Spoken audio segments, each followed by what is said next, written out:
Troubles, problems, or whatever challenges you face are invaluable tools to bring out your hidden potentials. अर्थात मुश्किलें और समस्याएं आपके भीतर छिपी हुई अनंत संभावनाओं को बाहर निकालने के लिए अमूल्य उपकरण हैं। तो जब मुश्किलें और समस्याएं आएँ तो जीवन में घबराना नहीं चाहिए, उनका सामना करना चाहिए। इसलिए चीज़ों में पार्टिसिपेट कीजिए, रन मत कीजिए। तो भाग लीजिए, भाग मत जाइए, भाग लीजिए। To participate, don't run. इन्हीं शब्दों के साथ स्वागत है आप सभी का आपके अपने धैर्य क्लासेस में। आज हमारा लेक्चर नंबर 29। आज की तारीख है 19 अप्रैल 2020। ECD EIM basic electrical and electronics engineering के छात्र इस प्रीफर कर सकते हैं क्लास को। आज का हमारा टॉपिक है रिलेशनशिप बिटवीन डिफरेंट करेंट्स इन ट्रांजिस्टर। तो ट्रांजिस्टर की दो बेसिक क्लास हम लोग देख चुके हैं। कल हमने देखा ट्रांजिस्टर का एक्शन कैसे होता है, फॉरवर्ड बायस रिवर्स बायस लगा के। यहाँ भी हम लोग फॉरवर्ड बायस रिवर्स बायस लगा रहे हैं। इधर फॉरवर्ड बायस, इधर रिवर्स बायस लगाए हम लोग। NPN ट्रांजिस्टर लिए हैं उपयोग के तौर पे, उदाहरण के रूप में। So this relationship between different transistor current. तो देखते हैं कि ट्रांजिस्टर के करंट में डिफरेंट रिलेशनशिप क्या होते हैं। मेनली हम लोगों ने देखा था अमीटर करंट, बेस करंट और कलेक्टर करंट देखा था। अमीटर करंट की वैल्यू कलेक्टर करंट से ज़्यादा होगी, फिर कलेक्टर करंट होगा, फिर बेस करंट होगा। बेस करंट की वैल्यू सबसे कम होती है और अमीटर करंट की वैल्यू सबसे ज़्यादा होती है। DC अल्फा देखा हमने, ट्रांजिस्टर बेस ट्रांसपोर्टेशन फैक्टर देखा, इंजेक्शन इफिशिएंसी देखा हम लोगों ने। लास्ट क्लास में आप देख करके जा सकते हैं इसको। आज की क्लास शुरू करते हैं। So let's see the role played by batteries VEE and VCC। This battery help in maintaining the current flow in transistor. Transistor के करंट फ्लो को मेंटेन करने के लिए बेसिकली VEE और VCC का उपयोग किया जाता है। तो देखते हैं कैसे बैटरी VEE और VCC ट्रांजिस्टर के करंट को मेंटेन करता है। Let's see. अमीटर रीजन से स्टार्ट करते हैं। The emitter region emits a large number of electrons into the base region, also some holes from base region diffuse to emitter region. Emitter region के जो electron होंगे वो base reason में diffuse करेंगे और इसके जो होल होंगे वो अमीटर रीजन में डिफ्यूज करेंगे, बेस रीजन के होल। ठीक। So this hole recombine with electron in emitter region. यहाँ से जो भी होल आएंगे और रिकम्बाइन होंगे अमीटर रीजन में। तो ये आपका अमीटर रीजन, ये बेस रीजन, ये कलेक्टर रीजन। तो emitter region moderate, base region very thin और collector region large. The negative terminal of battery supplies electron to emitter region. तो ये नेगेटिव टर्मिनल ऑफ बैटरी क्या करेगा, सप्लाई करेगा electron ammeter reason को। Electron supply करेगा VE का जो नेगेटिव रीजन है। आगे देखते हैं इसमें। Let's see.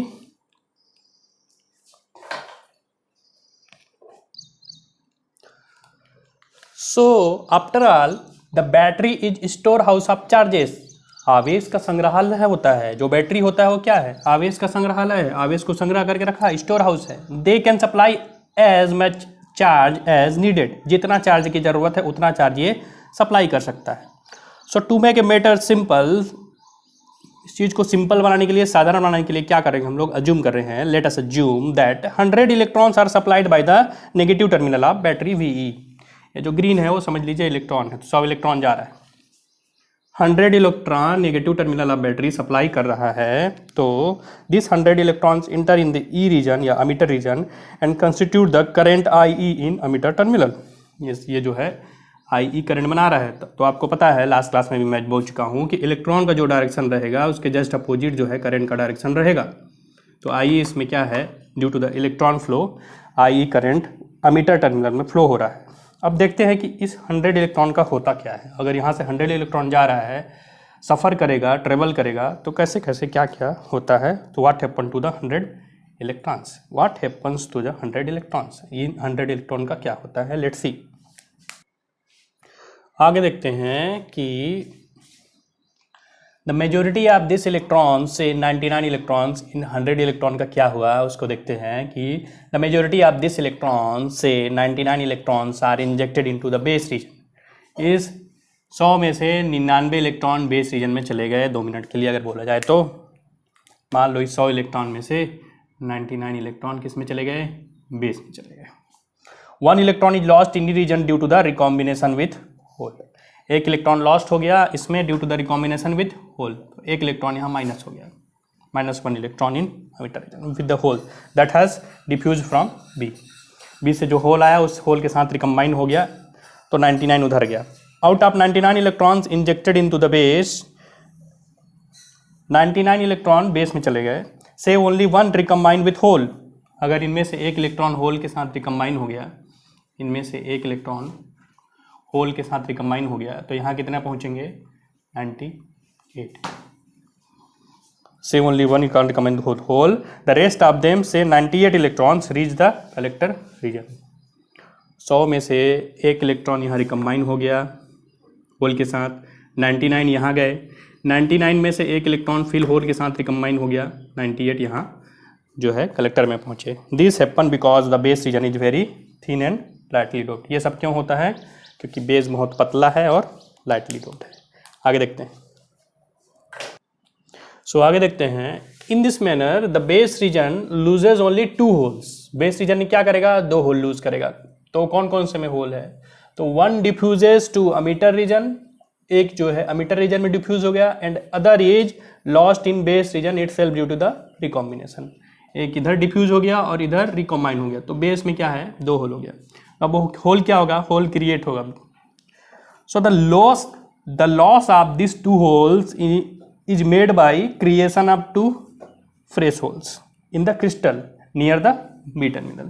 2 होल क्या हो गए? लॉस्ट हो गए। 2 होल क्रिएट हो गए, fresh hole, due to the temperature. In the process of creation of holes 2 electrons are generated. तो जब 2 होल क्रिएट होगा तो इलेक्ट्रॉन जनरेट होगा, दैट आर जनरेटेड इन, कहाँ जनरेट होगा? बेस टर्मिनल में। So this 2 electrons flows out of the base. यहाँ पे 2 बेस की कमी से 2 होल की कमी से क्या होगा? 2 होल फ्रेशली जनरेट होगा। फ्रेशली जनरेट होकर के due to that hole creation electron will generate कितना इलेक्ट्रॉन? 2 इलेक्ट्रॉन, जो कहाँ निकलेगा? बाहर निकलेगा, बेस से बाहर निकलेगा, और उसका जो करंट का डायरेक्शन होगा जस्ट उसके अपोजिट होगा। तो जो बेस करंट होगा वो बहुत कम होगा क्योंकि 2 ही इलेक्ट्रॉन है यहाँ पे। आगे देखते हैं कलेक्टर टर्मिनल में क्या होता है। Let's see. So let's see the collector में क्या होता है। कलेक्टर में हमने देखा 98 इलेक्ट्रॉन पहुंच गया यहाँ पे कलेक्टर में। So the 98 electron reaching the collector regions experience an attractive force due to the positive terminal of battery. Positive terminal of battery के कारण ये क्या है? अट्रैक्शन फोर्स को क्या करेंगे?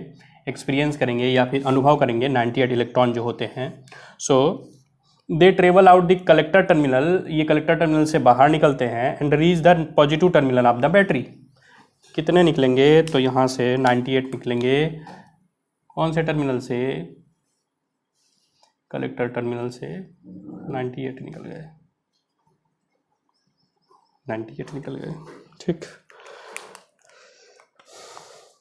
So the current IC is almost equal to but less than IE। IE में कितने थे? 100 थे, उसके कारण करंट फ्लो हो रहा था, और इसमें 98 है, उसके कारण करंट फ्लो हो रहा है। करंट का डायरेक्शन क्या होगा? Just opposite to flow of electrons. तो IC इसमें हो गया, बट लेस होगा उससे। ये 100 इलेक्ट्रॉन है, उसमें 98 इलेक्ट्रॉन है, तो कुछ लेस होगा। The negative terminal of battery gives out as many electrons as are received by the positive terminal. Positive terminal से जितना इसको मिल रहा है इलेक्ट्रॉन, उतना इलेक्ट्रॉन क्या करेगा? ये बाहर देगा। इसका जो नेगेटिव टर्मिनल है ये कितना हो गया? 98। ये कितना हो गया? 2। तो टोटल कितना हो गया? 100। तो सर्किट कंप्लीट हो गया। 2 इलेक्ट्रॉन बेस टर्मिनल दे रहा है, 98 इलेक्ट्रॉन जो है कलेक्टर टर्मिनल से आ रहा है, तो 100 इलेक्ट्रॉन्स क्या हो गया? आ गया। Now the circuit is complete. ये सर्किट आपका कंप्लीट हो गया। V जो है 100 दिया, और यहाँ से मिल करके हमको 100 वापस मिला। और इसमें देखते हैं कि करंट और इसमें डिफरेंट करंट के बीच रिलेशनशिप क्या होता है। Let's C. So let's see, the total current flowing into the transistor must be equal to the total current flowing out of it। जितना करंट ट्रांजिस्टर में हम लोग इन कर रहे हैं, इनपुट कर रहे हैं, उतना ही ट्रांजिस्टर वहाँ से आउट होना चाहिए। So the total current flowing out of it is equal to total current flowing into the transistor. So hence the I is equal to sum of IB and IC। Normal अगर मैं देखूँ तो I equal to क्या हो जाएगा? IC plus IB। लेकिन एक और पॉइंट है इसमें, there is another point about what IC। IC की बात करूँ जो मीन्स कलेक्टर रीजन में है उसके करंट की बात करूँ तो क्या हो जाएगा, the friction of I which reaches the collector, एक करंट होगा आई का कुछ फ्रिक्शन कलेक्टर में जा रहा है, और दूसरा पॉइंट क्या होगा, the leakage current, leakage current को भी हम लोग नहीं भूल सकते। तो लास्ट क्लास में मैंने देखा था अल्फा डीसा था, alpha D C divide by ये था, याद होगा, तो आई C divide by I equal to alpha D C equal to beta डेस into gamma. So I C equal to क्या होगा, अमीटर का जो फ्रिक्शन करंट है वो हो जाएगा प्लस बेस करंट हो जाएगा। ठीक है, आगे और देखते हैं। सो हम लोगों ने देखा I C equal to alpha D C into I plus I C B O, जो हम लोगों ने देखा अभी। यहाँ से अगर मैं अल्फा डी सी के वैल्यू निकालूँ तो alpha D C equal to हो जाएगा I C minus I C B O divide by I E. तो आई सी बी ओ की रिवर्स सैचुरेशन करंट है उसकी वैल्यू बहुत कम रहती है, अगर मैं इसको इग्नोर करूँगा, I C B O is very small so we are ignoring, तो alpha D C equal to आ रहा है लास्ट में आई C divide by I E. तो if I C equal to 0.49 milli ampere दिया है, I equal to 5 milli ampere दिया है, तो अल्फा डी सी इजिली निकल जाएगा 0.98। सो मोस्टली जो टिपिकल वैल्यूज होता है अल्फा डी सी का, जो भी होता है अल्फा डी सी 0.95 से लेकर के 0.99 तक, ये उसकी अल्फा डी सी की टिपिकल वैल्यूज होती हैं। नेक्स्ट टॉपिक देखते हैं इसी में, साइन कन्वेंशंस। इसमें वोल्टेज और करंट का क्या क्या साइन रहेगा देखते हैं, साइन कन्वेंशंस कैसे कैसे वोल्टेज और करंट को हम लोग ट्रांजिस्टर में डिनोट करेंगे।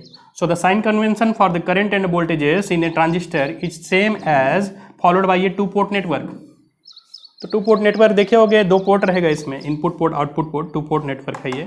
ठीक है, इनपुट पोर्ट में दो टर्मिनल है, 1 और 1 डेज, आउटपुट टर्मिनल में दो टर्मिनल है, 2 और 2 डेज। इनपुट करंट को मैंने I1 से डिनोट किया है, आउटपुट करंट को मैंने I2 से डिनोट किया है। Voltage across this terminal is V1, voltage across this terminal is V2। एक टर्मिनल कॉमन रहेगा दोनों में जो कि ग्राउंडेड रहेगा, इसमें 1 डेज कॉमन है, इसमें 2 डेज कॉमन है जो कि ग्राउंडेड है। So this is the basic to port network. तो इसी बेसिक टू पोर्ट नेटवर्क से देखते हैं हम लोग कि ट्रांजिस्टर का input voltage, input current, output voltage, output current को कैसे हम लोग डिनोट करेंगे। Let's see. तो लोग साइन कन्वेंशन देख रहे थे, so let's see sign convention को कंटिन्यू करते हैं। A transistor is a 3 terminal device. Transistor क्या है, 3 टर्मिनल डिवाइस है। A transistor is a 3 terminal device if one of the terminal is considered common to input and output. अगर एक terminal को मैं इनपुट और आउटपुट में कॉमन लूँ, a transistor became a 2 port device. इसके पहले हम लोग देखे 2 port device, input current I1, input current output current I2, V1 और V2, तो 2 पोर्ट था उसमें, और एक टर्मिनल उसका I डैश मीन्स 1 डेज और 2 डेज क्या था, कॉमन था या ग्राउंडेड था। तो अगर मैं ट्रांजिस्टर के एक टर्मिनल को अगर मैं ग्राउंडेड कर दूं या कॉमन कर दूं तो इसको हम लोग 2 पोर्ट नेटवर्क के जैसे ही कंसिडर कर सकते हैं। So as a standard convention all the current entering into transistor are taken to be positive. तो 2 टर्मिनल में मैं जो भी एंटरिंग इनटू टर्मिनल जो है उसको हम लोग क्या लेंगे, पॉजिटिव लेंगे। Entering into terminal is a positive. A current flowing out of is negative, जो बाहर निकलेगा उसको हम लोग नेगेटिव लेंगे। So if the actual convention current flows in outward, अगर कोई एक्चुअल करंट कन्वेंशन देख रहा हूँ, अगर वो बाहर निकलता है आउटवर्ड तो नेगेटिव साइन का उपयोग करेंगे। कैसे उपयोग करेंगे देखेंगे 1 by 1। जस्ट इज थ्योरी है, ये आपका NPN ट्रांजिस्टर है, ये आपका PNP ट्रांजिस्टर है। Emitter terminal, so this is emitter, collector, base क्या है, कॉमन है, बेस क्या है, कॉमन है, दोनों में बेस कॉमन है। इनपुट साइड में हम लोग देख रहे हैं VEB, आउटपुट साइड देख रहे हैं VCB। इनपुट करंट देख रहे हैं IE, आउटपुट करंट देख रहे हैं IC। जिसमें इनपुट करंट देख रहे हैं IE, आउटपुट करंट देख रहे हैं IC। बीच में बेस है, बेस क्या है, कॉमन है, VEB, VCB। ये आपका NPN, ये आपका PNP। ठीक है, इसको याद करने के लिए मैंने बोला था उसमें, और एक चीज़ और याद कर सकते हैं, पॉइंटिंग इन बोल सकते हैं। PNP को बोलेंगे पॉइंटिंग इन, तो पॉइंटिंग इन की तरफ पॉइंट करेगा ये। NPN को बोलते not pointing in, not pointing in, out के जैसे आएगा ये। पॉइंटिंग इन मतलब अंदर। ठीक है, और देखते हैं इसमें थ्योरी देखते हैं। Let's see the theory behind that one. इसी में आगे कंटिन्यू करते हैं। जैसे कि मैंने देखा कि जो अंदर करंट है उसको पॉजिटिव लेंगे, तो जो कन्वेंशनल करंट अगर बाहर निकलता रहेगा तो उसको नेगेटिव लेंगे। तो लेट्स सी इसमें कन्वेंशनल करंट बाहर निकल रहा है, तो for hence for an NPN transistor the I is negative, I is बाहर निकल रहा है, तो आई हम लोग क्या लेंगे, नेगेटिव लेंगे, क्योंकि 2 पोर्ट नेटवर्क फॉलो कर रहे हैं। Where as both IB and IC is positive, क्योंकि दोनों अंदर जा रहे हैं, ये बाहर निकल रहा है। वैसे ही फिर PNP ट्रांजिस्टर में क्या उल्टा हो जाएगा, the PNP transistor the emitter current is I is positive and IB and IC is negative, IB and IC क्या हो जाएगा, नेगेटिव हो जाएगा इसमें। So the transistor are connected in common base configuration, इसमें बेस कॉमन है दोनों में, जैसे कि हम लोगों ने देखा base is common, that's why it is called common base configuration, base is common, that's why it is called common base configuration. The base is common to input and output. So अगर potential की बात करूँ, voltage की बात करूँ, तो base common है, तो अमीटर लूँगा तो VB, तो ये अमीटर और बेस के बीच का वोल्टेज। फिर कलेक्टर लूँगा, कॉमन लूँगा, VCB, VCB, तो अमीटर और बेस के बीच में और कलेक्टर और बेस के बीच में ये वोल्टेज है, ये आपका साइन कन्वेंशन है। अब देख लेते हैं 3 रीजन और है, उसको शॉर्ट में देख लेते हैं, saturation region, cut off region and reverse active region. Let's see. So देख लेते हैं अदर कंडीशन ऑफ ट्रांजिस्टर। तो ट्रांजिस्टर के अदर का मीन्स कंडीशन की बात करूं तो दूसरा है आपका सीरियल नंबर 2 पे था आपका अमीटर टू बेस जंक्शन था फॉरवर्ड बायस और कलेक्टर टू बेस जंक्शन था फॉरवर्ड बायस। अगर दोनों के दोनों फॉरवर्ड बायस हैं तो फिर ट्रांजिस्टर को बोला जाएगा the transistor is in saturation, ये सेचुरेशन रीजन बोला जाता है। So the collector current almost independent of base current, इस केस में जो कलेक्टर करंट रहेगा वो बेस करंट के ऊपर डिपेंड नहीं करेगा, क्योंकि दोनों के दोनों फॉरवर्ड बायस हैं। सो the transistor act like closed switch, बंद स्विच की भांति काम करेगा सैचुरेशन रीजन में। तीसरा रीजन था J1 जो है रिवर्स बायस में और J2 है रिवर्स बायस में। It represent cut off operation, देख चुके हैं कट ऑफ ऑपरेशन लिखा हुआ था।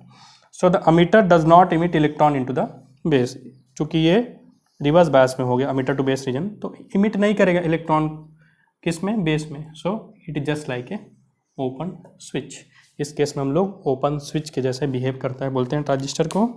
So the last one is J1 is reverse bias and J2 is forward bias. ये जस्ट हम लोग अभी एक्टिव ऑपरेशन का जस्ट हम लोग उल्टा देख रहे हैं, इन्वर्टेड ऑपरेशन और रिवर्स एक्टिव ऑपरेशन। तो इसमें क्या है, चूँकि अमीटर और कलेक्टर को हम लोग क्या कर सकते हैं, इंटरचेंज नहीं कर सकते due to the heavily doped ये है, इसका एरिया भी ज़्यादा है, तो इन दोनों को इंटरचेंज नहीं किया जा सकता। तो इस केस में क्या होगा कि वेरी पुअर ट्रांजिस्टर एम्प्लीफिकेशन इसमें नहीं होगा, वेरी पुअर होगा, और इसका उपयोग रेयरली किया जाता है, रेयरली यूज्ड होता है ये। तो ये ट्रांजिस्टर का बेसिक का पार्ट 3 था, आप लोग को होपफुली समझ में आया होगा पूरी चीज़ें। तो ये तीनों बेसिक को करने के बाद हम लोग नेक्स्ट स्टार्ट करेंगे ट्रांजिस्टर एम्प्लीफिकेशन एक्शन देखेंगे, नोटेशन कौन कौन सी यूज होते हैं उसको देखेंगे, देन हम लोग कॉमन बेस स्टार्ट करेंगे। सो तब तक के लिए बने रहिए चैनल के साथ, स्वस्थ रहिए, सुरक्षित रहिए। धन्यवाद सभी का।